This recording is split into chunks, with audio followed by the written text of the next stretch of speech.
we be pumping on the grind. If it's LJ from Houston, pulling up stats, you'll be pulling in stacks, hitting bookies from the back with no Vaseline. I need green and up C quantities for a fiend, save the dreams for a king.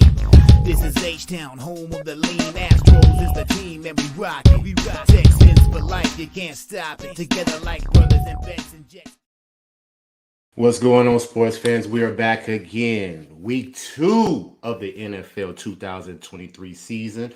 This is LJ from H-Town, RaWordz podcast, streaming live from Houston, Texas. And of course, when I'm talking football, I got to have my guys on. He was on last week. We're going to continue to do our week's picks every single week, see how we track our games, see how we do. So, my man, Picks from Dave. What's going on, guy? What's up, buddy? Ready to go? Second week of football. I think everyone did pretty well this weekend. At least I didn't hear of anyone getting smashed. I have probably the best NFL weekend I've had maybe ever. Only lost three bets. Okay. And I had 17 of them, 14-3. Love it. And we've got this weekend. This is the time, man. We got basketball coming up, both basketballs. We got hockey. This is what we live for, but also this is what puts those gray hairs in our beards, you know? Exactly, because I have them all right here. I got them too, bro. So, yeah, you're right, man. I can barely sleep. The anticipation is just so real because I feel like I just saw you and we were on stream Monday, and now it's Wednesday, about to be another game on Thursday. So, yeah, man, I love this time of the year. And going back to our records last week, you went 10-6. You had the better record. Me and Nick went 9-7. One game, lost below you. So let's see, man, if we can do, if I can do better than 9-7. I don't like that, but we're going off first week. We can now see the teams, see how they stack up, see what they can do. See what we can anticipate and things like that. So let's jump right into it, man.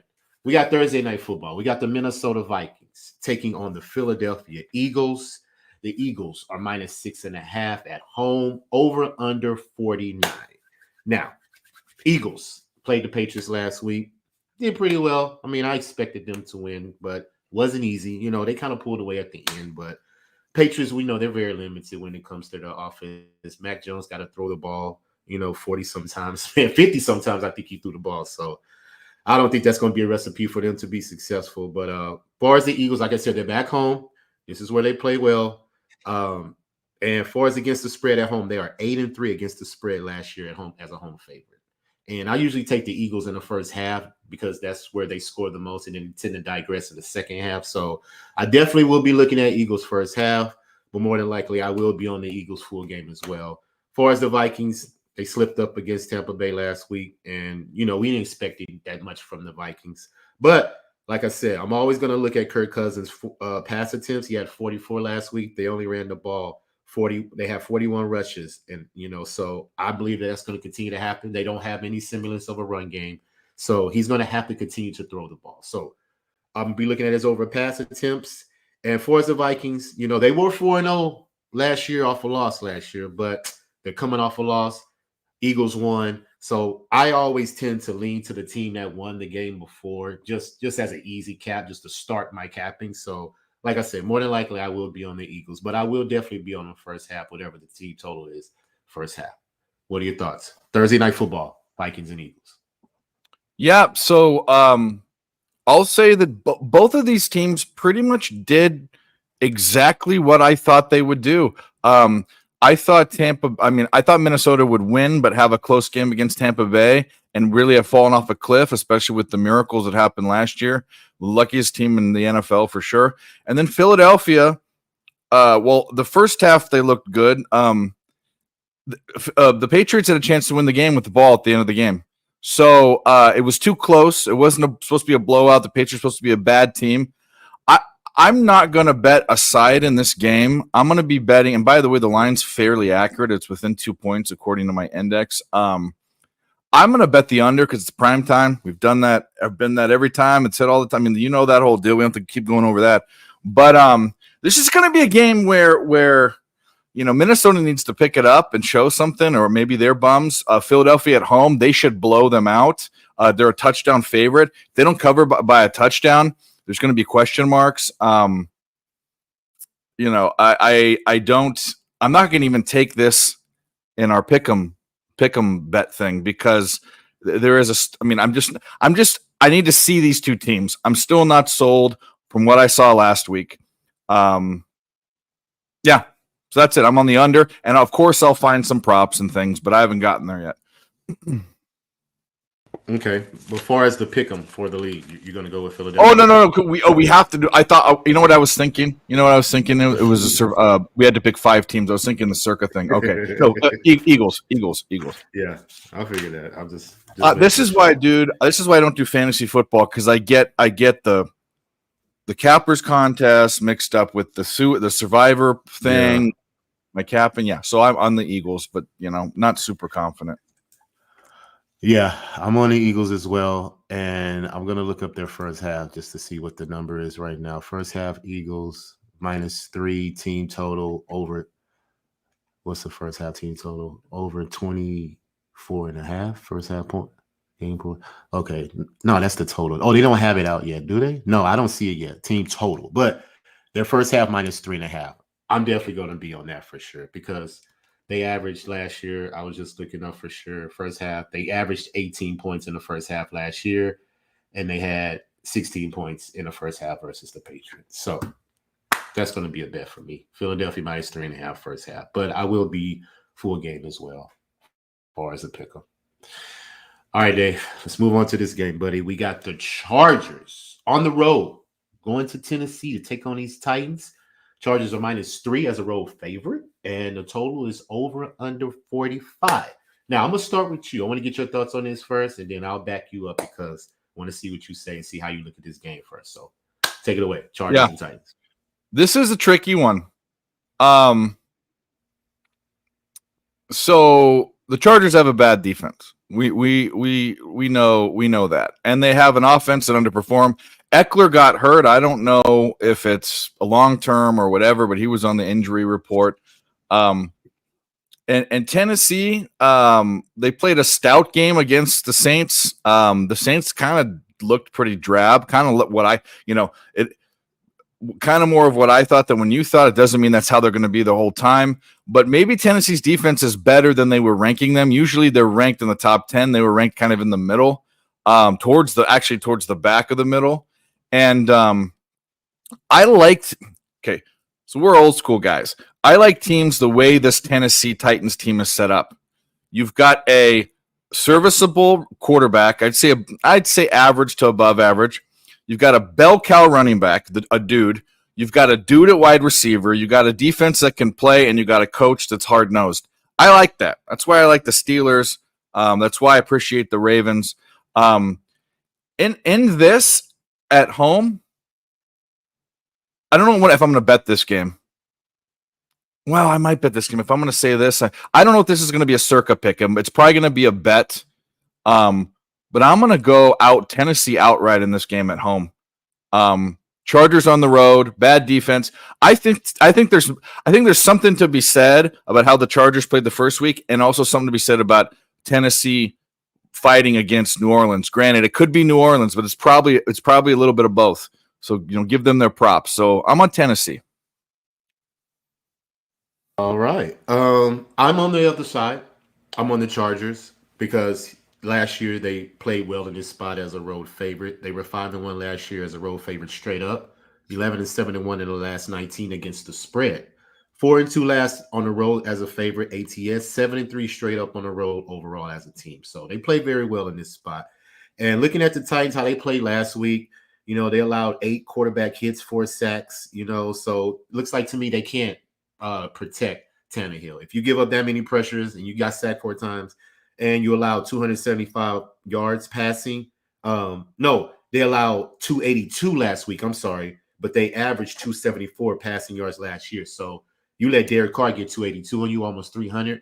Herbert's definitely going to try to get 300 on you, and I'm pretty sure he will because last week they ran the ball way more than I would have expected. 40 attempts, 6 yards a rush. So it seems like to me they're coming with a different game plan to try to be balanced and help Herbert out so he won't be pressured so much.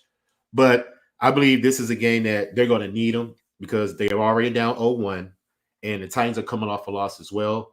So when I look at the matchup, both teams coming off a loss, I look at who has the better quarterback and overall who has the better chance in this situation to win.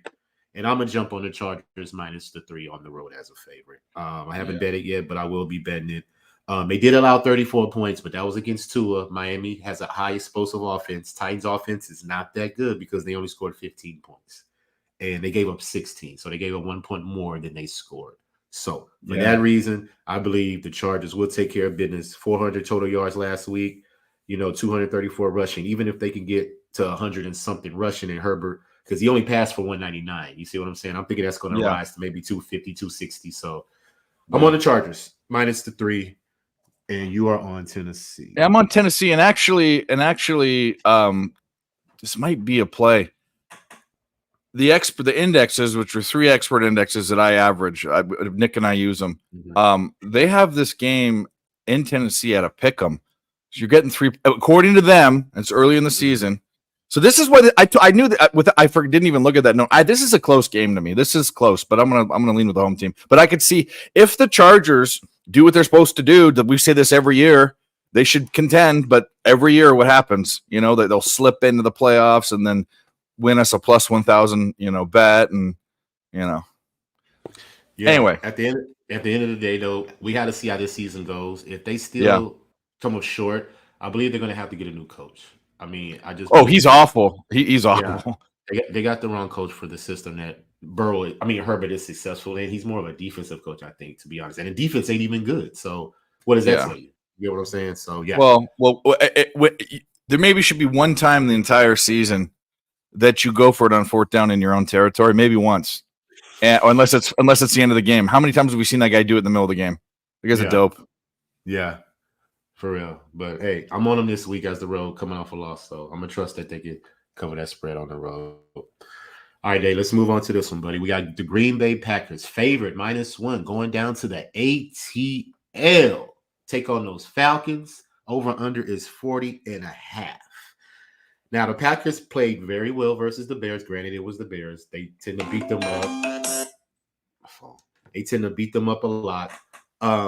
They scored 38 points. Jordan Love played very well. 15 of 27, 237, 8 yards per attempt, per pass. So that's pretty good.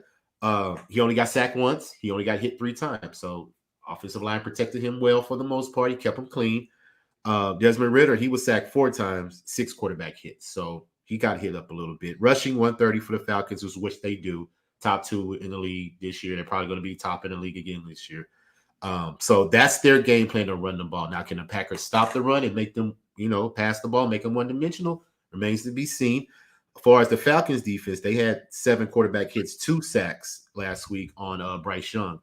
And they only allowed 10 points. So, but expecting that from a rookie, that's not really telling me anything for us that you hold him at 10 points. First game of an NFL game. So, but Falcons, they were 4-0 off a win last year.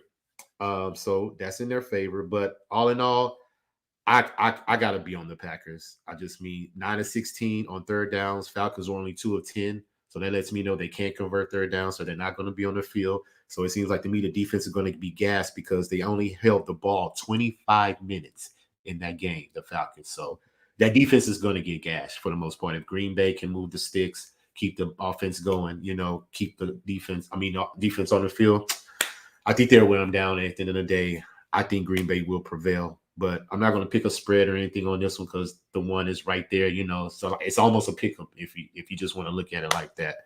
So I'm going to be on the Packers for as the money line, for as pick 'em. But for as a side, I'm just going to stay off and, just watch the game and see if Atlanta could do something different besides run the ball because they only had 91 passing yards last week. So let's see if they can get some offense going and compete. But as far as that, I'm off.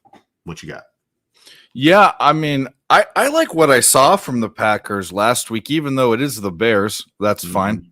But our question mark was, hey, how's Jordan Love going to be? The only, not the only question mark, but the 90% of questions about Green Bay, he looked fine. He actually looked good in some spots. And he was composed. Didn't act like he was a first time. He's obviously not a rookie, but a first year like starter. the Packers have that 1-2 punch at running back. It's great. I mean, I think the best wide receiver. They're considering him the best wide receiver. He's still hurt. When he comes back, they're going to be good on offense. That offensive line held, and that defense, it was sort of whatever. I think that's going to be question marks. I think people rate Green Bay's defense a little higher than they probably are. But here's the thing with the Falcons. Falcons don't have. I mean, I'd say they have a mediocre defense. They have some great weapons, some great young weapons. Bijan Robinson, Drake London, Kyle Pitts. They're going to be awesome. Problem is Drake London had 1 target, 0 yards. Desmond Ridder can't get him the ball. Taylor Heineke's sitting on the bench. What the hell is he not playing? He started games. He started many games in the NFL. That's stupid. I'm on Green Bay, and I'm on Green Bay money line for a bet. Not in this contest and for this contest. I'm high on Green Bay now after what I saw. I never would have thought it. I think they win the division. Hey, I can't disagree. I think it'll be them versus Detroit. You see what I'm saying? Yeah, but, hey, of course. Yeah, that's them too. Make it easy with it. You know what I'm saying? Because Detroit, they give up points as well, but they score. So it'll be a shootout, in my opinion. But yeah, I'm right there with you, man. Green Bay money line. They definitely should take care of business over these Atlanta Falcons. So let's move on to the next one. And I'm loving this game, Dave. I'm really, really loving this game. We got the Indianapolis Colts -1.5 coming down to H-Town, Texas. The first face these Houston Texans. Over under is 39.5. Now, both these teams, rookie quarterback. So, hey, we can start from there. Anthony Richards got sacked 4 times last week, 6 quarterback hits, 24-37, 65 completion percentage. He also ran the ball 10 attempts, 40 yards. So he was their leading passer and their leading rusher, which is something that gave me a pause right there. Red flag right there. Far as our rookie, CJ Stroud, he got sacked 5 times. He got hit 10 times. Granted, that was Baltimore's defense. We already know how ferocious they are with Raekwon Smith and everybody around there. So 10 quarterback hits is a lot to get hit. Yeah, 5 sacks. That's half the times you got hit, you got sacked. So, but he was 28 of 44, 63 pass percentage. He rushed for 20 yards. But my thing about CJ Stroud, and I get it, he's a rookie, and this is going to be fixed throughout, his career. But he's holding the ball too long. He's in the pocket trying to make a play instead of just doing the smart play, throwing the ball away. Get out of the pocket, save it for another play. He'll get a sack, lose yards, and that's what gets you in trouble as far as your offense. So that's something that he needs to work on. But, hey, he's a rookie. I give him a pass on that one. But as far as this defense, Dave, I told you that I wanted to see how the defense responds with D'Amico Ryan as the coach. They gave up 100. Let me see. They allowed 170 rushing yards last year, Dave. They only allowed 110 on Sunday, but Lamar Jackson had 38 of those rushes. So if you take that away, the Texans only allowed 72 yards on the ground. Coming from 170, that's a drastic change for me, and that's what I wanted to see, and I saw it. The pressure's there. We got Will Anderson. He had 6 tackles. 3 tackles in the game. 6, and then he had a sack as well. So that's going to be one of my prop bets that I'm going to stay on till it changes. Will Anderson, the rookie that we have on the D-line, I'm going to take his over half a sack every game because they have to double team him. He gets pressure on him. He's very ferocious. He disrupts a lot of things. So if he has, you got to pay attention to that one side. We got everybody else that can come through the lane and put pressure on the quarterback. So that's what I'm looking for them to do versus the Colts. This is the division game. They know this team for the most part. And like I say, it's a rookie quarterback.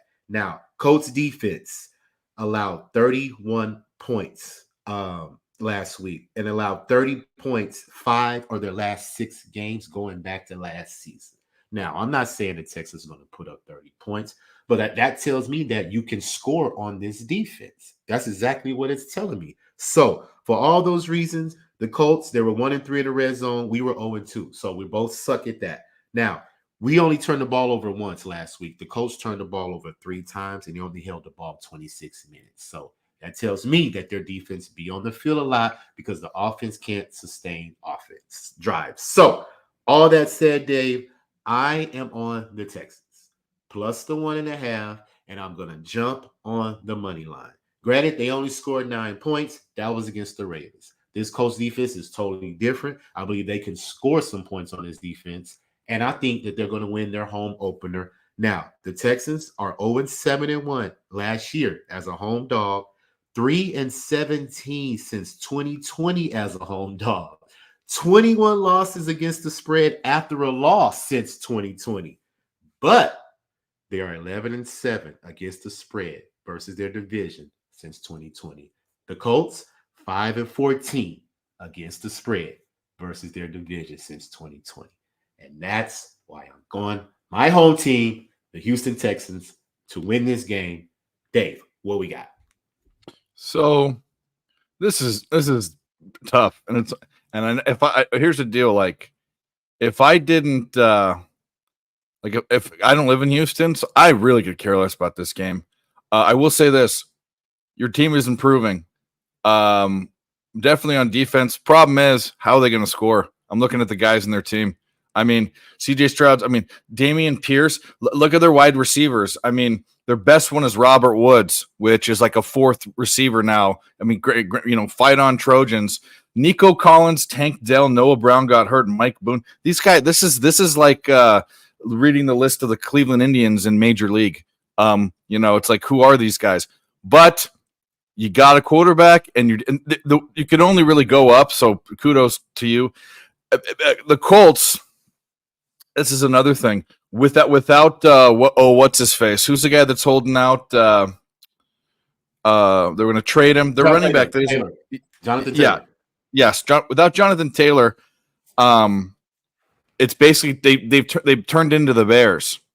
That's what they turned into Justin Fields. Anthony Richardson has to be Justin Fields, so they're going to have a tough time of it. I'm going with the Texans only because they're at home, but I'd go with the Colts if this was in Indianapolis. I mean, this is going to be, I don't know. Surprise me, Colts and Texans. Surprise me. Make this a good game. Do something crazy. I'm going with the Texans, but only because they're at home. All righty. Yeah, I believe we'll cause turnovers. I see the defense, and I just believe that they're going to get after the quarterback, make it hard for Anthony Richardson to stay in the pocket, because it looks like to me he likes to run out the pocket. If you have 10 attempts rushing for 40 yards, you ran out the pocket a lot. So, and you threw the ball 39 times. So he has a lot of usage. So I see us getting after him, making it hard for him. And I see my hometown. Yeah, I'd like turnover props on both sides. If you could find whatever turnover props you can get. Yes. And I'm definitely going to take over 1.5 field goals for my field kicker, because if we that's a good bet. We still can get our field goals. So over half a sack for Will Anderson, over 1.5 field goals, fair burn. Those are my plays right there, and a Texas money line. I'm locking it in for sure. All right, Dave. Let's move on to this one, buddy. We got the Seattle Seahawks going to the mean streets of the Detroit Lions. The Lions are -5.5. The over/under is 47. Now, I'm going to let you lead this because I want to get your opinion on this first before I fire off. So give me your thoughts. Seattle and Detroit. Yeah, I mean, what can you say about Detroit? They beat Kansas City. Their defense looked okay. Their offense didn't look the same as last year, but that's the way the game went. I like a lot of their team. I don't like their quarterback. Didn't like him with the Rams. Don't like him. I mean, he's above average, I guess, if you look at his numbers. I just don't think he's a winner. And he can be neutralized because we saw what Bill Belichick did to him, boy. In that Super Bowl, they scored 3 points. That was one of the highest scoring offenses we've seen in recent history. And Bill Belichick held him to 3 points. And what he did was, Goff is a play action guy. He's not a Ben Roethlisberger or Peyton Manning that can do a 7-step drop, do his reads, not get sacked, or step up in the pocket. He's not that guy.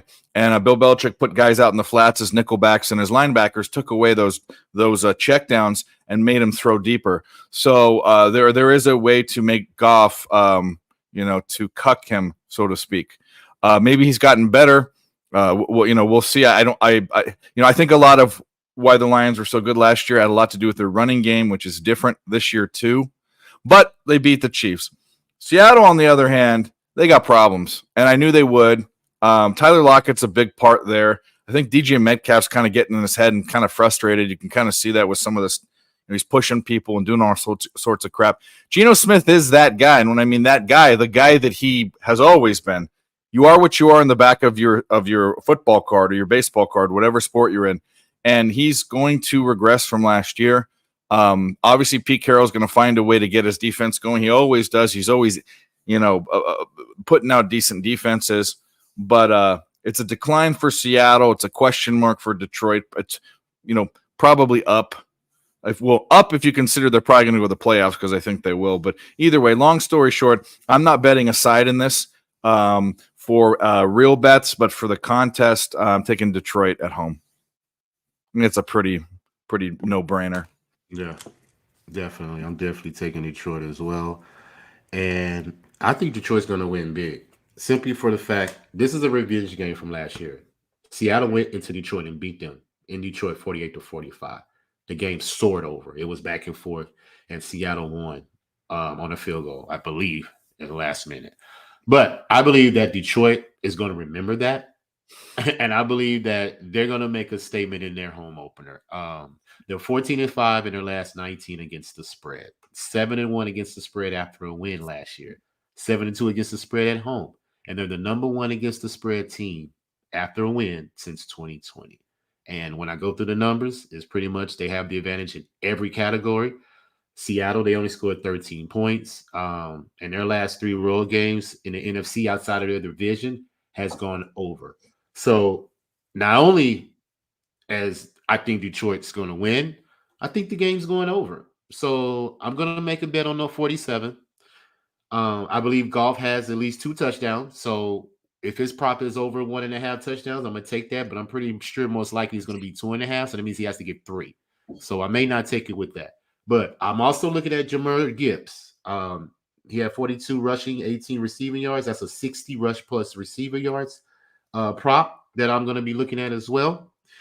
And team total for Detroit, I'm going to be looking at that as well, because Seattle allowed 30 points last week. And also time of possession. They allowed 39 minutes of time of possession on the defense last week. And they averaged 31 last year, which was bottom 2 in the league. And they allowed 3 touchdowns per game, which was bottom 5. Now, Detroit also allowed 3 touchdowns as well. So I thought you're done. I don't want to interrupt you. I'm sorry. Oh no, you fine. You fine. I'm summing it up to the fact that I'm just going to take the over for sure. That's going to be one of my bets. I gotta see Detroit, even though I believe they can win by 5.5. I don't have to take that bet right now. It's still early. It's week 2. I don't want to jump in a lot. I want to be, just be caused with my, my plays. Just pick my spots where I believe I have the advantage the most, and I believe it's the total. So over 47 will be my official play, and for the money line pick 'em, I'm on Detroit. I don't hate it. I'll say one thing before we move on. Is you mentioned Gibbs, when he got Goff, Gibbs and Goff and get you mixed up. I put them together, made him a Brangelina. I think Goff needs running back. I think he needs a good running game or West Coast offense. Like he's just not that guy. And they had a 1-2 punch last year that was pretty damn good. Both those guys are gone. David Montgomery does look in better shape. He ran pretty well. But David Montgomery's he needs another guy there too. There's very few guys in the league now that don't need another guy. And he needed that with Khalil Herbert and when he was in with the Bears. What Gibbs does is going to be the most important thing to this offense. How quickly he catches on is going to matter whether the Detroit goes far or not this year, in my opinion. I agree, and you just made me think of something about David Montgomery. Anytime touchdown, because if they get in the goal red zone, yeah. So. I might be on his yards over unless they've caught on to it. I think last week it was what did we hit? We hit it. It was 50. No, it was 35. Yeah, you said it was pretty low. Yeah, it was low, and he got it in one rush. Yeah, they're gonna adjust that for sure. Yeah. But anytime touchdown, I think is a good bet for him. Yeah, if it's in the 50s, I'm going to say that I'm going to take it probably. That's probably my bet. Yeah, of course. But yeah, I'm on Detroit. They should spank Seattle. Like I said, especially since the revenge game from last year, they beat them at their house. So I know that they had that on the calendar for sure. All right, buddy. Moving on. We have the Chicago Bears taking on the Tampa Bay Buccaneers. The Bucks are -2.5. Over under is 41. Now, I'm going to let you lead with this one again and give me your thoughts first before I fire off, because really, to be honest with you, I don't care about this game. So I just want to get your thoughts on it before I give mine. I actually care about this game a lot. This one on the index, these experts, they really are high on Tampa Bay and really low on Chicago. And I actually think that's where you should be. Tampa Bay doesn't look. We thought they were going to be the worst. It was bad that we were talking about whether the Panthers or the Bucks were going to be the worst team in that division. I don't know. Tampa Bay might, and I know I like the Saints. Tampa Bay might surprise some people this year. I'm not they've got some pieces. I don't really like their quarterback, but I'm surprised. And the experts are telling me the same thing with where this line's at. So I'm taking Tampa Bay to cover 2.5. That's for sure. But Chicago, I wasn't overly impressed with Justin Fields. I mean, he didn't look the same to me. He wasn't he wasn't the dude. Granted, it was against the Packers, and the Packers own the Bears. We all know that. But this is an easy one for me. It's Tampa Bay. Tampa Bay in the contest. Tampa Bay for a bet. But I think Tampa Bay. I guess what I'll end with saying is Tampa Bay might surprise people. This team might go over 500 and might be in the wild card race. Might. Hey, we'll see what happens. Baker didn't play bad. I can't say that he played bad. Yeah. They didn't turn the ball over. You know what I'm saying? So that's a great sign. Yeah. And the defense had 9 quarterback hits, 2 sacks. They only allowed 17 points. But meanwhile, Chicago only scored 20 points and they allowed 38 points. So that lets me know that I'm going to be on Tampa Bay because, like I said, I can't take a team that give up more points than they score. That's just nothing. That's something I don't do. And not only that, they allowed 27 points last year, which was at the bottom of the league, and they gave up 27 plus points, 10 out of their last 11 games going back to last season. So, yeah, I mean, Tampa Bay allowed Kirk Cousins to have 344 yards and 2 touchdowns, but they forced 2 fumbles. Yeah. I didn't see them. I'm just watching that now. So I'm looking at that now. So who knows? I'm just saying. Let's see. They went into the Vikings, a high-powered team, right? This team that's supposed to win the division, apparently, which I don't think they will. I think it's going to be the Packers. And they beat them at home, and they held them to 17 points. So the Bucks. I don't know. Definitely. I mean, right here, the Bears are 1-12 in their last 13 versus the NFC. Like, they're not a good team versus their conference. And the fact that Tampa Bay was 6 of 17 on third down and Chicago was 3 of 13. Yeah, Chicago, they should get, they're bad. And they're going to have to change a lot on offense and defense. And Justin Fields, he needs help. And it's safe to say, I hope he doesn't get hurt to the point that, he's probably going to want to be out, because he can't keep beat up like this. He had 2 turnovers, and there's just something that has to be fixed with them. But I'm with you. If I had to make a pick, I'm on Tampa Bay, but I'm not taking a spread or anything like that. All right, Dave, let's move on, buddy. We have the Las Vegas Raiders going to Buffalo, take on these Bills. The Bills are a -9.5 home favorite. Over under is 47.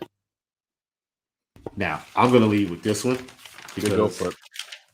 I'm definitely, without looking at any notes, I'm going to be on the Bills for sure because I know that they're going to have a bad taste in their mouth. Hold on.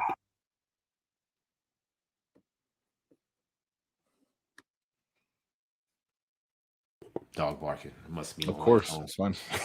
But yeah, I'm going to be on the Bills for sure. Off a loss. I believe they got a bad taste in their mouth because you can say they lost to Zach Wilson. You could say that. That's on your record, Josh Allen. You lost to Zach Wilson. So turn the ball over 4 times. I mean, 3 interceptions. And a fumble. 3 interceptions and a fumble. And but like I said, he got sacked, 5 sacks, 9 quarterback hits. He was 24-34 for 288 last year versus the Raiders. So he played well versus them last year.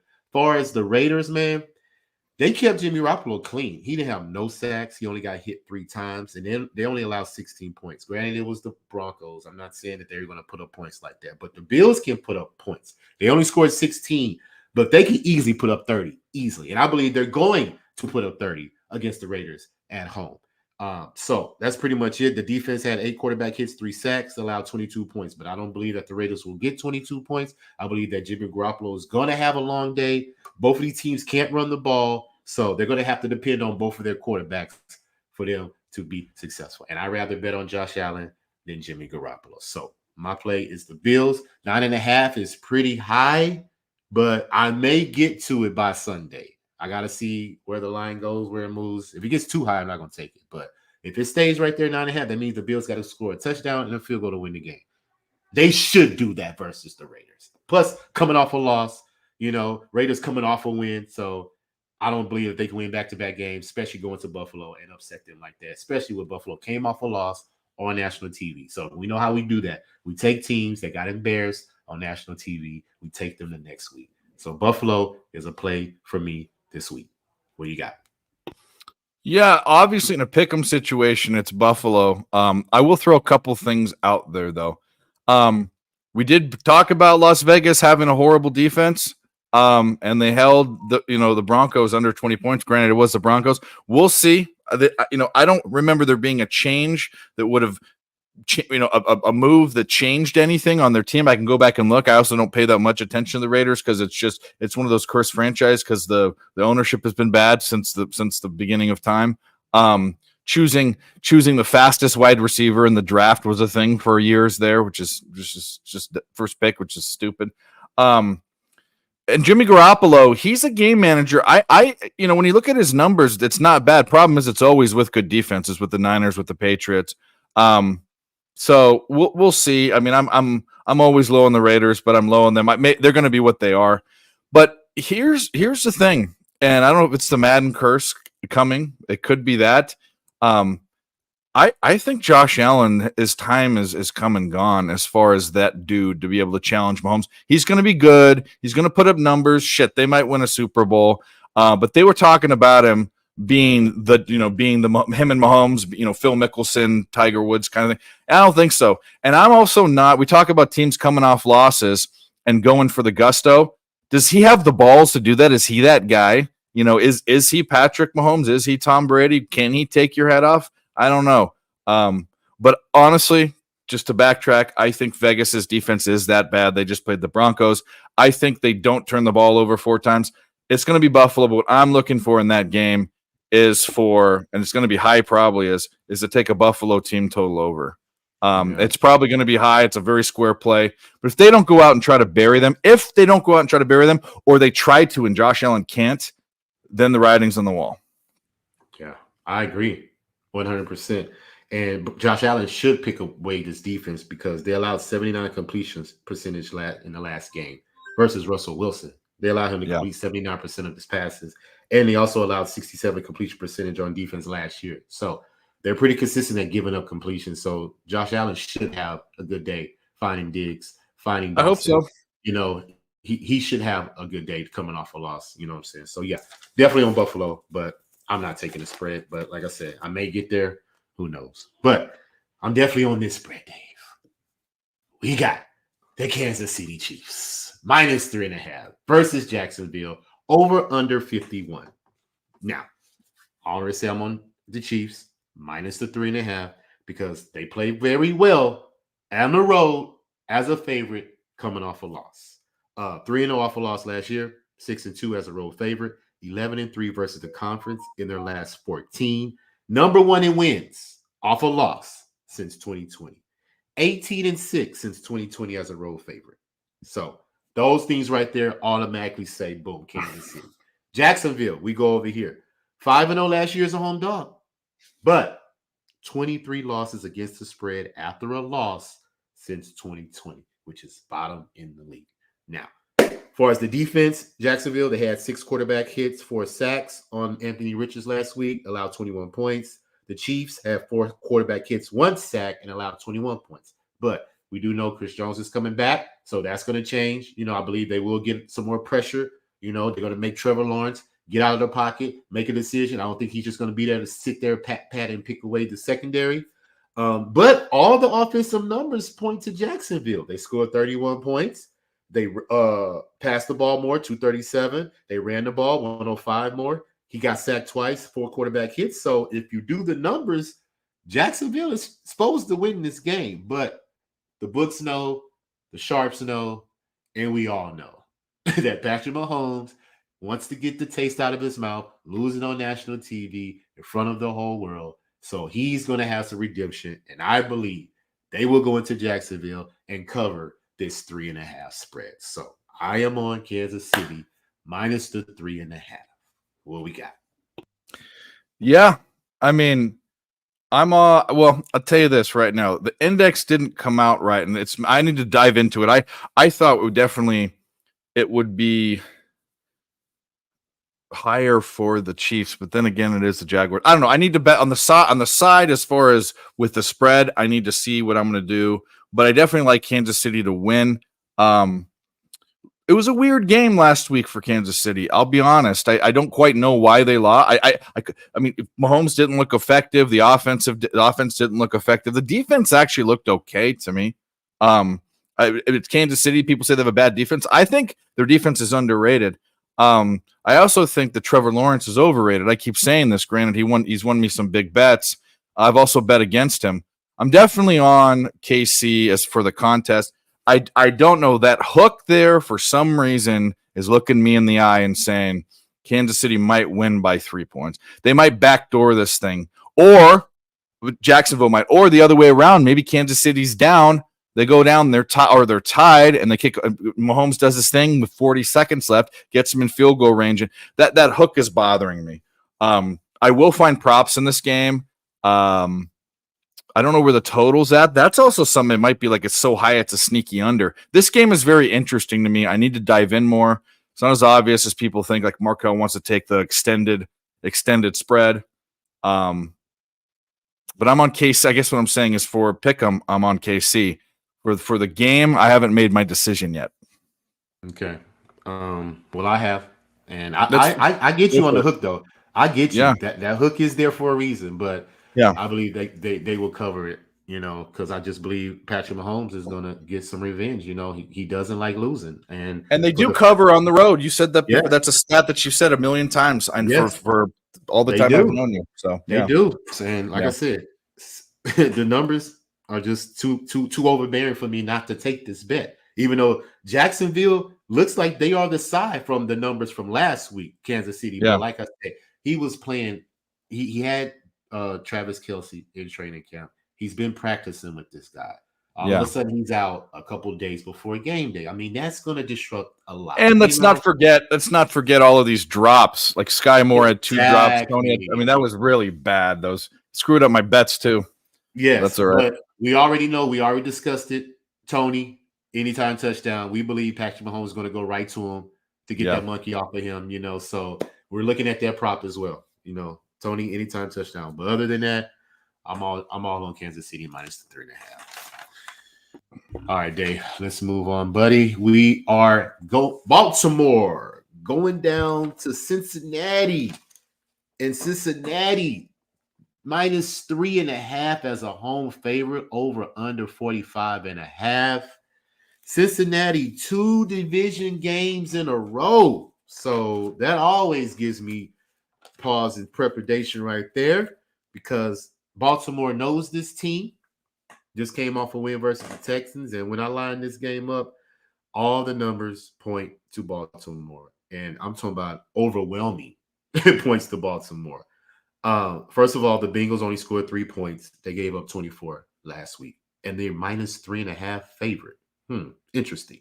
Burrow got sacked 2 times, 10 quarterback hits. He got hit 10 times. So what that tell you? That offensive line is still having trouble protecting Joe Burrow, which has been something that's been happening the past couple of years. They only rushed the ball 75 times. I mean, rushing yards, they only rushed it 20 times. They only threw for 67 yards, 2 yards per pass. Wow. That's just ferocious. 2 of 15 on third down, only 6 first down. So Cleveland pretty much shut the Bengals down last week. Now, on the other side, Baltimore. They handled business versus the Texans. But I still believe the Texans played a good game. D'Amico Ryans made a couple of questionable decisions to going for it on fourth down on his side of the field early, trying to put his nuts out there, and it cost them because that gave Baltimore a touchdown because their team total was 27.5. I took it. They only scored 25. So that prop hit. Now, if you would have took that touchdown away, that's 19 points. So I believe Baltimore could have been held more, but that's neither here nor there. But as far as this game, 7-3 on the road against the spread straight up last year. 4-1 as a road dog against the spread last year. 11-3-1 against the spread as a dog, period, since 2020. So Baltimore plays excellent in this spot. Lamar Jackson, he got sacked 4 times last week, 7 quarterback hits. But the defense, like I said, 10 quarterback hits, 5 sacks. 5 sacks. And that's where it gives me Baltimore even more because they're going to get after Burrow. They see that offensive line is vulnerable. This is what Baltimore does. Raekwon Smith is a savage. He had 10 tackles versus the Texans. So I see him getting around that again. They're going to have to keep Baltimore's defense off of Joe Burrow's ass. And for that reason, I believe that's why they're going to lose the game. I think the Bengals are going to start 0-2, and they're going to have trouble in the division because Baltimore is coming. I believe Cleveland's going to be there, and maybe Pittsburgh get their shit together. But as far as the Bengals, I see them digressing. They already lost. I think they'll be 0-2. I'm on Baltimore minus the 3.5, Dave. What do you got? Yeah, I mean, last week was definitely embarrassing for the Bengals. I mean, absolutely embarrassing to score 3 points against a division rival. I have some question marks for the Ravens. I mean, we don't know anything because they played the Texans and they took care of business. And but Dobbins being hurt perpetually all the time, and now he's out. He had the same thing that happened to him that Rodgers had. He tore his Achilles. Lamar does need some pressure off of him. Any running quarterback does. There has to be multiple threats. It's got to be there has to be a disguise there. But I'm with you. The line's accurate according to my index, but I think the Ravens go on the road as a road dog and win. I don't know if I'm going to bet it, but in this contest, I'll take a shot with them. Being a road dog. They have just as good a shot at, this division plays each other tough. The problem is Burrow again. I see him like Josh Allen. I question his heart all the time, but he got embarrassed. So if we're talking about teams getting embarrassed and having the next game at home, he should have a good game, right? But I don't know. I like the Ravens. Year to year, I like the Ravens. I just like their culture. I like their coach. They're a tough team to play. And they've got one of the most dynamic people playing quarterback in the league. So I'll take the Ravens. Hey, man. But I'm probably not betting this game, to tell you the truth. Even the number's is right there. I'm just taking a shot in the contest with the dog. So let's go. All righty. I'm with you. Let's move on. We have the New York Giants minus 5.5 as a road favorite going down to the Arizona Cardinals. Over under is 40. Now, I'm going to let you lead with this one. Get your thoughts on this because, once again, I can care less about this game. So this is also a very interesting game, and I kind of knew this would happen. I don't think if I can get Nick to admit this, then I know that I'm definitely liking this game a lot. But on these indexes, two of these guys ranked Arizona over the Giants, and I don't think that's wild because what we saw from the Giants was abysmal, and it's not just because they played Dallas, but their O-line stinks, and Daniel Jones getting hit that many times. I mean, cut that in half. Cut what happened in half, and it's still bad. They don't have anyone. Their wide receiving core stinks. They're all relying on Saquon Barkley. He's a paper tiger. He's going to get hurt again. And that defense that's supposed to be okay. Defensive front's pretty good, but they've got rookie, at least one rookie cornerback, maybe two. They're in trouble. The Giants might end up being one of the bottom 5 teams in the league, and the spread is too much. And by the way, 5.5 too is a dog line. Say it all the time. I haven't tracked it. It just seems like the dog always wins. I'm definitely betting Arizona plus the points, and I know this is crazy to say that about Arizona, but I think the Giants have a lot of problems. Now, who wins the game? I don't know. I haven't been thinking about that. I mean, I really honestly think that Arizona, shit. Let's take another shot with the dog. I'm gonna take Arizona. I'm not gonna put my money on this anywhere else. I'll take it for the contest. I am taking them with the points, but let's take a shot. We gotta mix it up in these because you gotta be the guy in one or two games, So let's take a shot. I think the Giants stink. They do, and I can see the Cardinals winning this game at home. I mean, and they stink too. Yeah, it's no difference in any of those numbers that they put up last week. They are dead even trash, and so for the most part, any one of these teams can win this game. Now, the Cardinals turned the ball over 2 times, Giants didn't. But like you just mentioned, Daniel Jones got sacked 7 times, 12 quarterback hits. He was getting beat the hell up out there. So the Cardinals defense had 6 sacks, 6 quarterback hits. So they're coming too. So how you gonna all of a sudden protect Daniel Jones now when you couldn't do it versus Dallas? So I see him having another long day. This game could easily go under because probably one of these teams scored 10, 13 points. That it goes under that 40 easily. But I haven't bet it. That's just something that's on my radar. But like I said, I don't care anything about this game. But if I had to make a pick, I think I'll ride with you, man. Even though the Cardinals are 0-6 last year as a home dog. I mean, the Giants, they have a good ATS spread, 72 ATS on the road straight up last year, 7-0 against the spread off a loss. But what I saw on Sunday, I don't see them covering no spread. You're going to have to show me something different in order for me to even look at you to try to take a chance on betting you with the points. But as far as the money line, I'm going to ride with you. We're going to take Arizona, man, as a home. I mean, Arizona didn't score an offensive touchdown. It was what was it? It was a fumble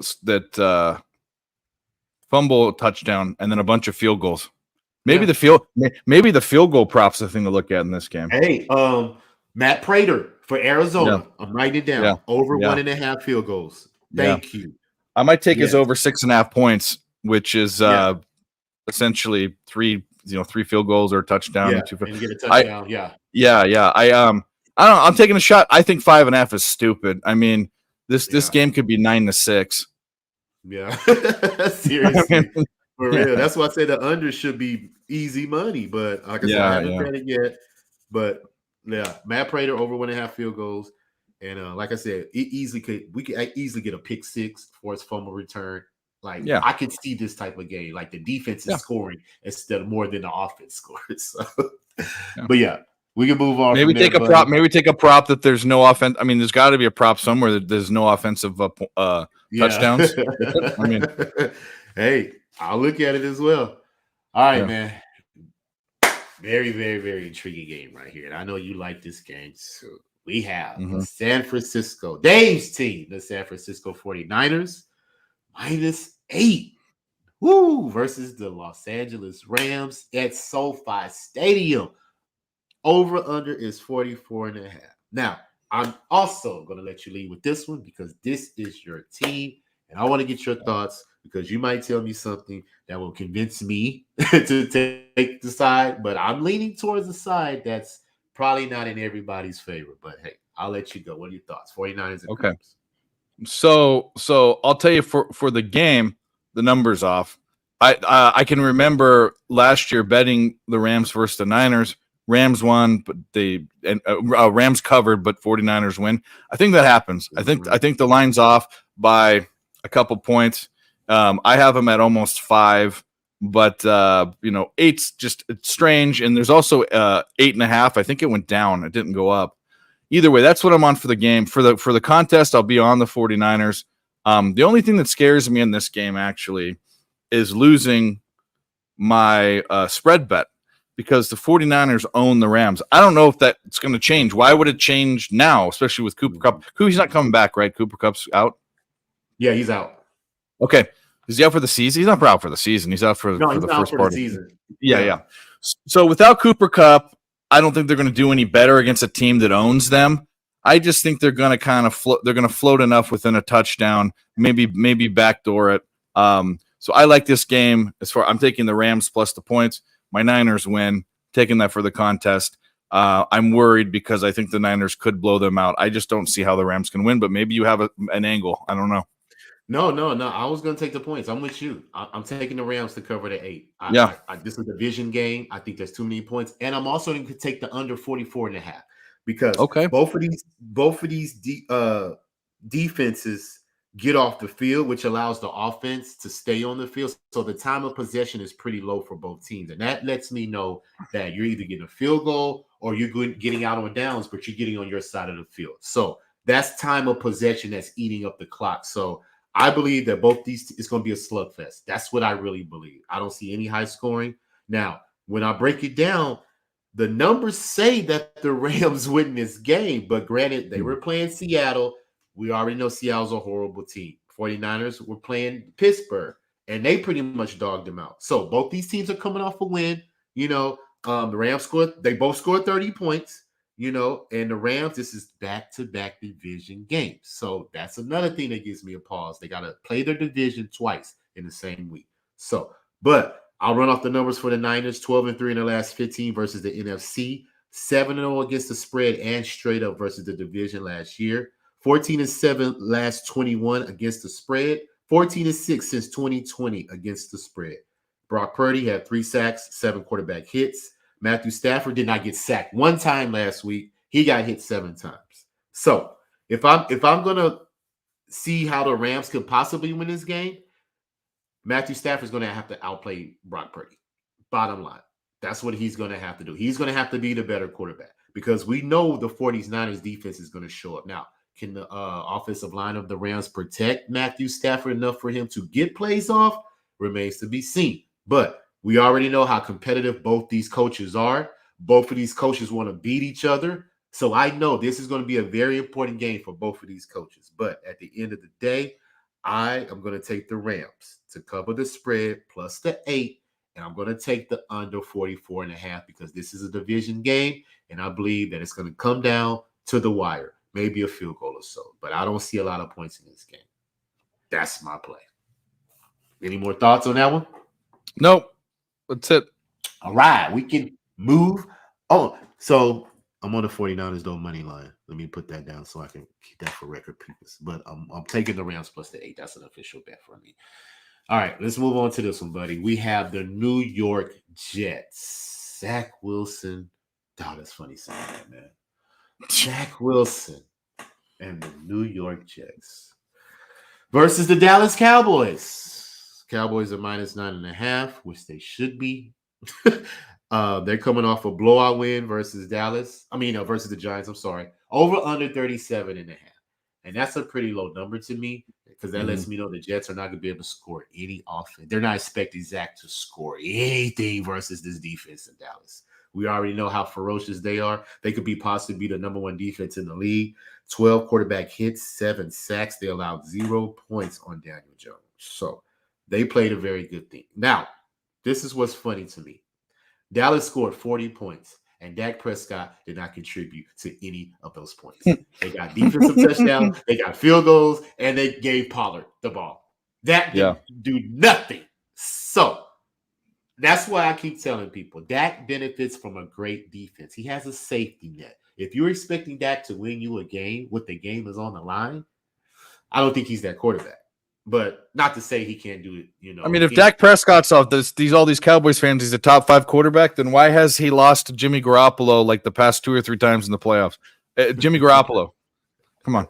Really, man. It's elite competition is what you're basically trying to say. When Dallas plays soft competition, of course they're going to look good. But when you play elite competition that's going to make you do something that you're not accustomed to doing, Dak fails every single time. Oh, yeah.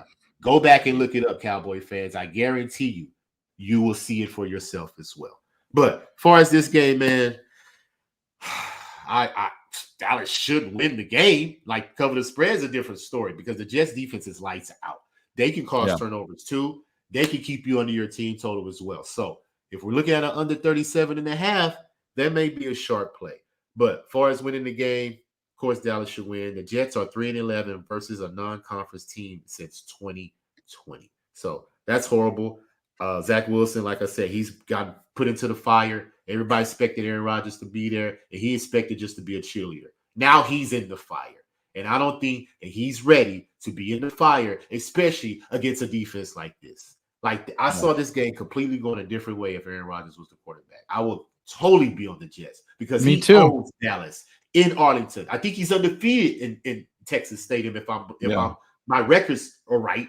But all that said, that's not reality. We got to stick to what's reality. And reality, as the Jets quarterback, is now Zach Wilson. And for that reason, Dallas wins the game. I'm not going to be on the spread. I'm leaning towards the under. But if I take the under, I will make it official on Sunday. But as far as right now, Dallas money line. Yeah, there might be some value on taking the Jets with the points. I don't know how. Yeah. I don't know how Zach Wilson scores. I mean, if you think, and the Jets line isn't that great, but if you think that the other New York quarterback would have problems, this guy's Michael Parsons is going to bury him into the ground. Yeah. He's also a guy too that isn't as quick as Daniel Jones, and we've seen this guy run out of the pocket. And he has this. Zach Wilson runs 20 yards back and around. Yeah. Micah Parsons, a stallion. He will run you down. Mm-hmm. But anyway, it's definitely a Dallas win, 100%. The spread, there might be 2 points of value in there, but then again, Dallas might blow them the fuck out. So I feel so bad for Jets fans because they had a chance and they literally have no one else but Zach Wilson. There was no one else on their roster, so you don't even know who it's going to be. Man, oh man, do I feel bad for them. But you know what? It happens. Cowboys, that's the pick.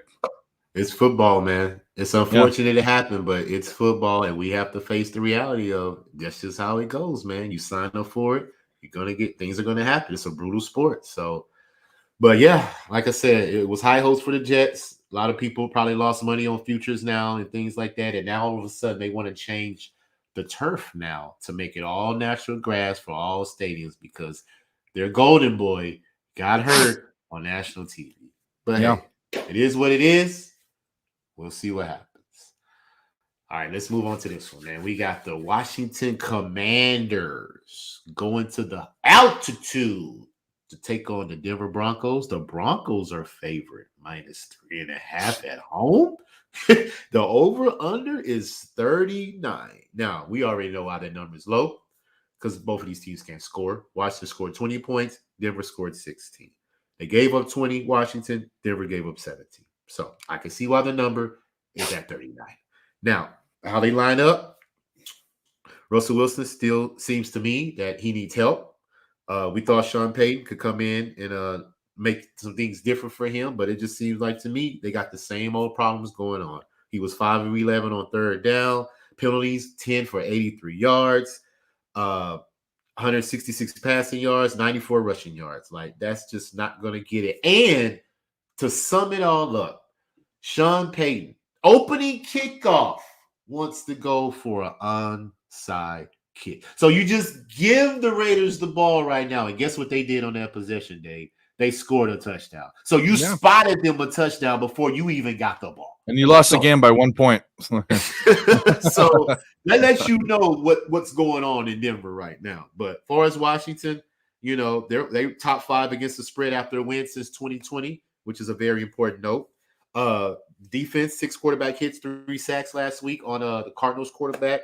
But like I said, I probably would lean towards the under. I don't see any of these teams scoring a lot of points.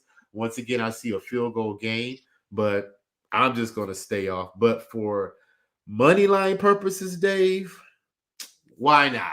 I'm going to take a shot on Washington because I just don't believe in Denver. Denver's going to have to show me something different. It's too much noise over there. And Colin Cowherd always mentions when you hear a team with a lot of noise, those are usually fade teams. Yeah. Because you have noise and you're talking about something that's completely doesn't have to do with the game. It's outside. And that gives me, you know, a sentiment of they're not ready. You know what I'm saying? They're not locked in. They're worried about other stuff instead of concentrating on their job and what they need to do. But all that said, I'm going to take Washington on the money line. I'm going to take the plus the 3.5. But for as pick'em purposes, I'm not going to bet the money line for as a single bet. I'm just going to take the 3.5. I think they'll cover the points. But for as our pick 'em, for as our contest, I'm going to take Washington. This is a game that the line's correct, in my opinion. That's going to be boring to watch. I all that chatter about Denver, I ignored it because Russell. It doesn't matter what Sean Payton thinks. Russell Wilson's not the same guy, and that team is a defense with no offense, and a quarterback that's not even declining. He's declined, and now we're saying that the coach is trying to be another dude. Granted, he's him. The Sean Payton's a potential Hall of Fame coach, and Nathaniel Hackett shouldn't coach high school, but. I'm going the other way just because it's at home. I'll take the Broncos. Not betting this game, not watching this game, not even looking at this game. After we talk about it here, I will forget about it. Hey, me as well. But yeah, why not? Like I said, I'll just Denver for me. Yeah. Okay, I got you. All right, let's move on to a better game, in my opinion. The Miami Dolphins. -3 going down to New England to take on these New England Patriots. Over under is 46.5. Now, I'm going to let you lead off with this one because you like both of these teams for the most part. I know you like the Patriots. So, but give me your thoughts before I fire off because I want to hear what you got to say about it. So, first of all, cash the Dodgers your fee. I don't know when this is going to ever end, but it's just, and it was the Padres this time. And that's kind of where I thought because, anyway. Just that that's for another time. So to me, the Dolphins have some really good pieces. We talk about how fast they are. They're fast. Talk about Tua can have great games. Tua, I think probably the two problem spots when you have injuries. Actually, it is the most. It's even most the guys that have like ankle or knee problems. It's concussion. Guys that are prone to concussions. We've seen it. That's going to ruin Tua's career. He's smaller. He gets whacked. This is a guy in a fight that doesn't have a chin. You can tell. Not that I'm not saying he's a fighter or anything, but he's prone to getting concussed. And so I worry for the Dolphins and all of this hype. But I also don't think the Dolphins, I mean, they're above average team, but I'm like, that's kind of how I feel about them. And I think that there's a lot of good things the Patriots have that are undervalued, specifically having the best coach to ever fucking coach football. I think that means something. Tom Brady was a dude too, but like I said, I've seen the best coach game I've ever saw was Bill Belichick against the Rams. And he's always done more with less.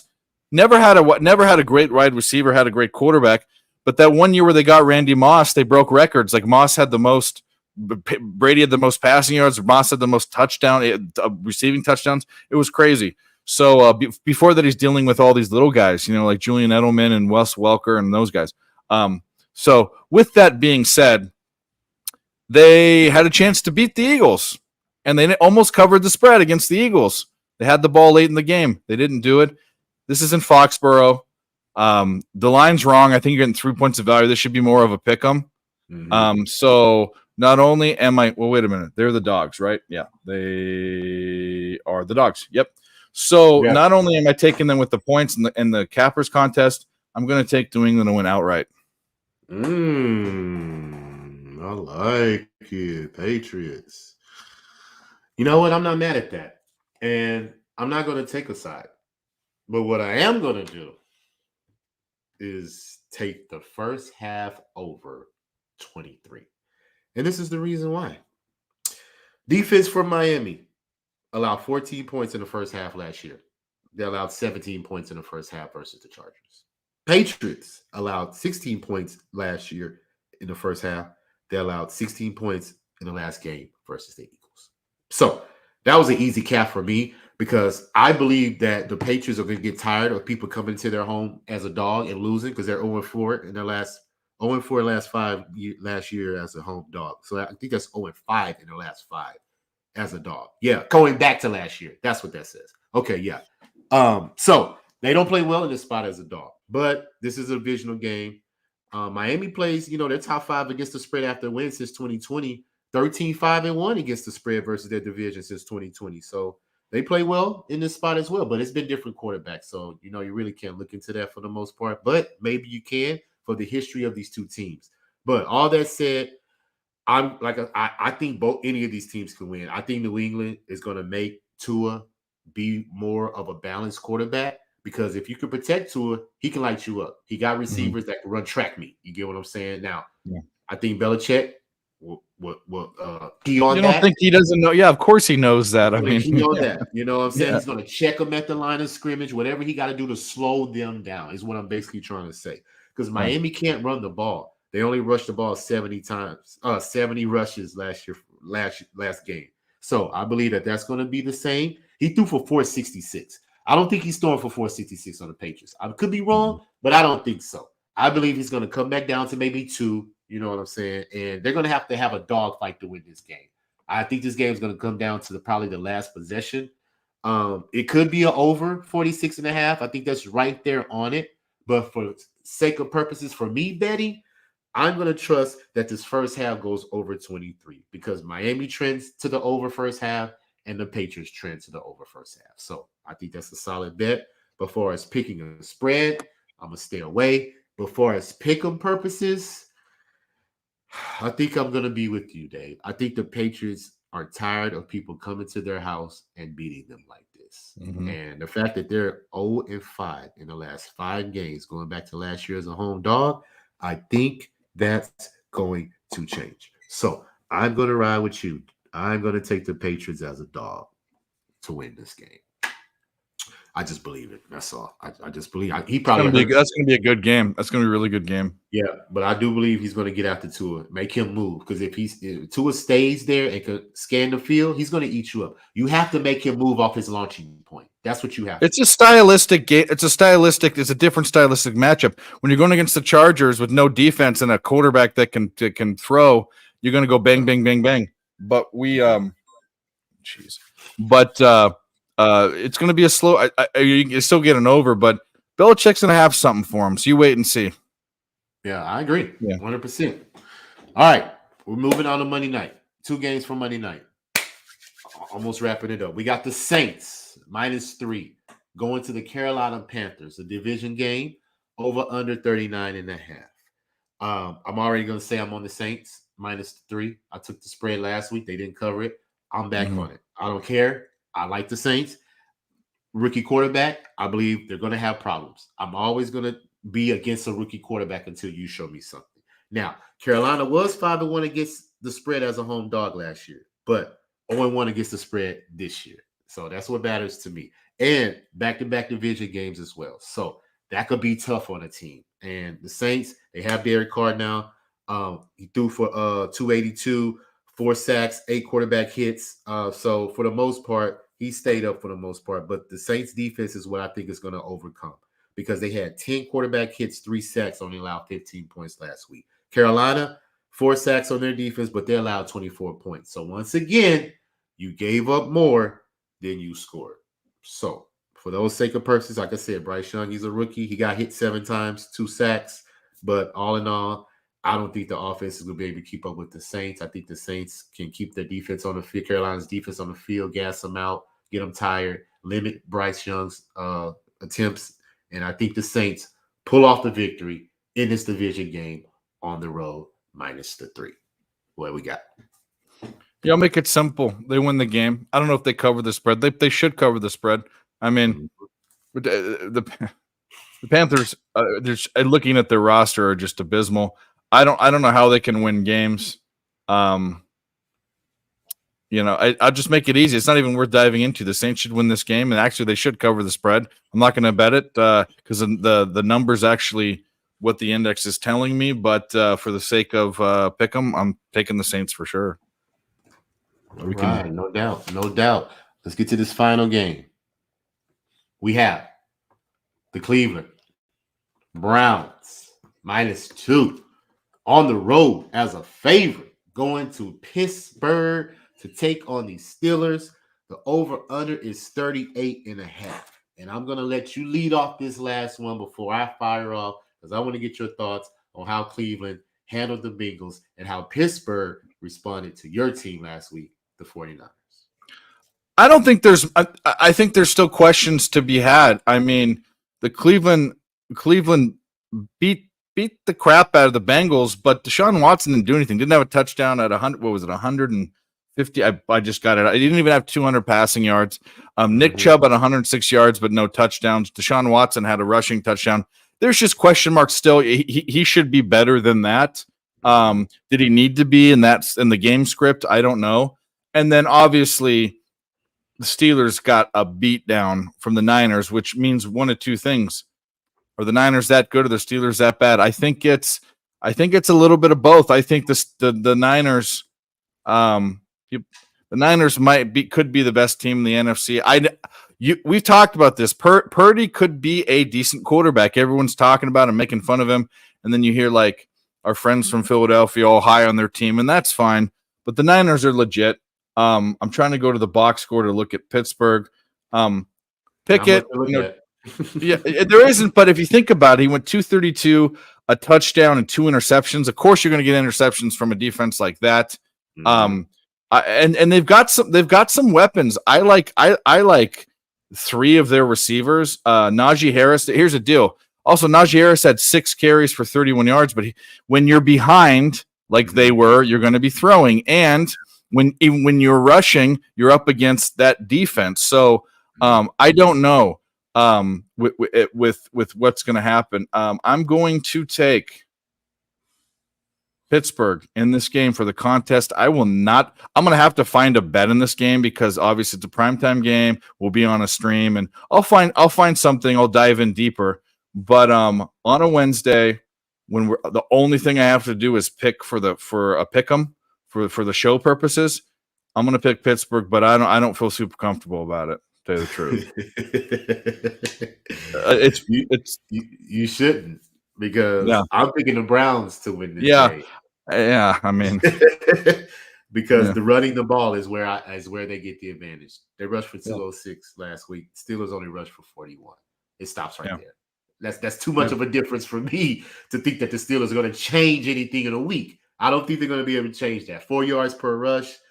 Pickett had 2 picks. They were 1 and 2 in the red zone. They only held the ball 22 minutes. So there's no chance. You don't even have opportunities to have a chance to win because he's not even on the field. And I think the Browns will do the same. I think that Deshaun Watson can maintain the offense, have a drive or so, like a 10-minute drive, 8-minute drive, whatever they need to do to keep the Steelers offense off the field. So I see the Browns winning, but like I said, I'm not taking the spread for the money line purposes. I'm going to take the Browns to win the game. But the defense had 10 quarterback hits, 2 sacks last week. They only gave up 3 points.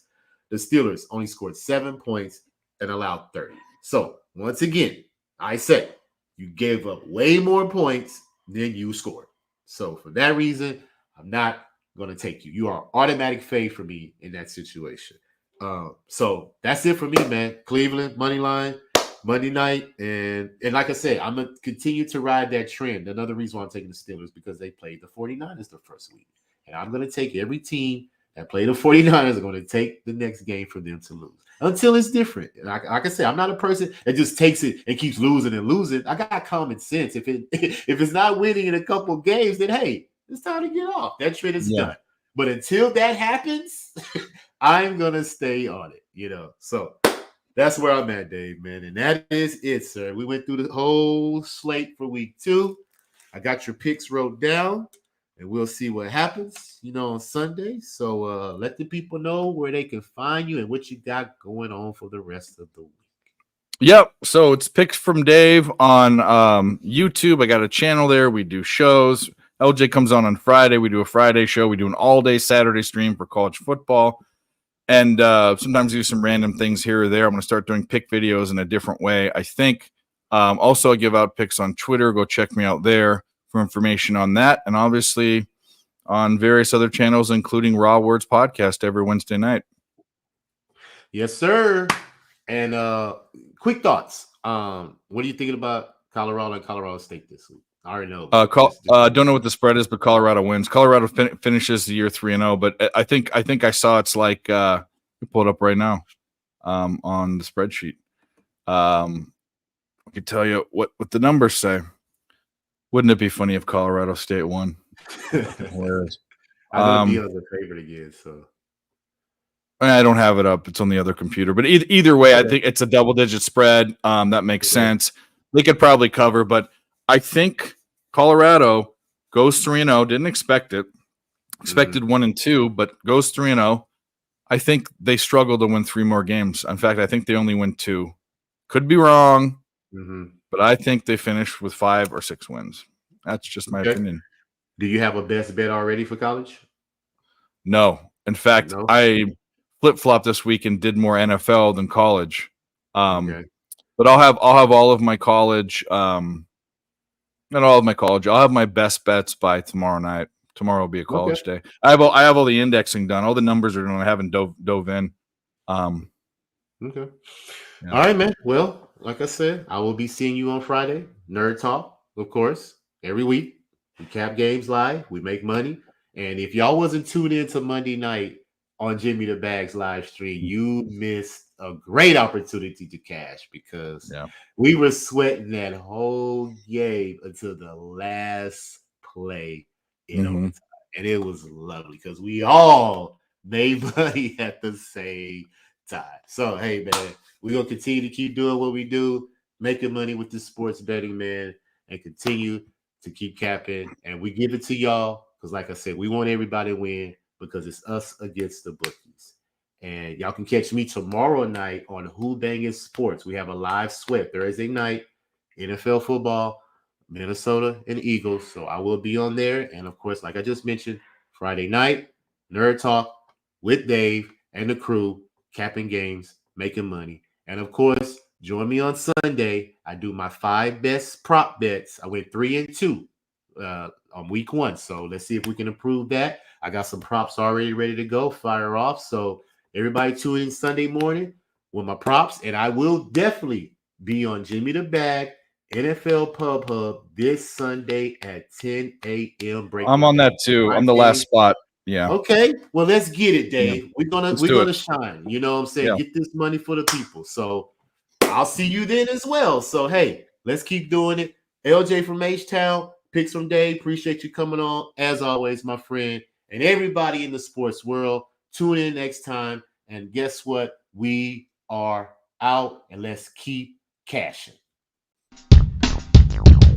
Yeah, R-A-W, words being served, no concern and no trouble to get that dough. Money on my mind, if it's money all the time, we be pubbing on the grind. If it's LJ from Houston, pulling up stats, you'll be pulling in stacks, hitting bookies from the back with no Vaseline. I need green and up, see quantities for a fiend, save the dreams for a game.